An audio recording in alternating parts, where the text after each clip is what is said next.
What we're doing is we're mixing in two different directions by applying what we call a two-dimensional heterodyne field with a third field toward the camera. So we have a magnetic field that's whirling around along the surface of a cone in 3 dimensions. The whirling field changes direction every few seconds, as you can see, or go through a complete oscillation. So we can, if we want to, change it so it mixes continuously. So this field is what we call a vortex magnetic field. And it's a combination between a magnetic field that's going straight toward the camera in the vertical direction and a rotating field. So it's a field that wobbles around the surface of the cone. We can change the field that's rotating around to make it reverse.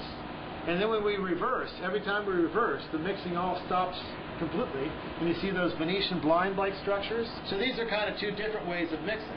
And then we can make that Venetian blind structure appear really quite often. So we can change mixing directions quite rapidly if we want to. That's changing mixing directions quite rapidly.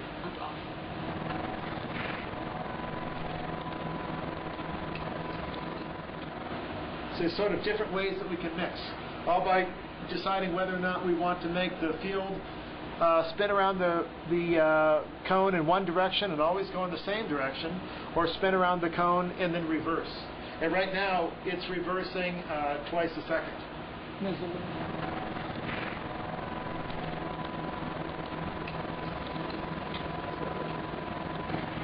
This whole magnet and everything can all be miniaturized.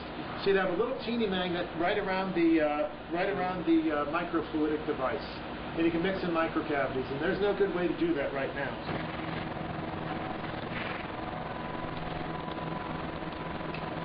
So when you're done, you can just suck the magnetic particles down with a permanent magnet and decant the liquid. It's really easy to do. So they stay trapped.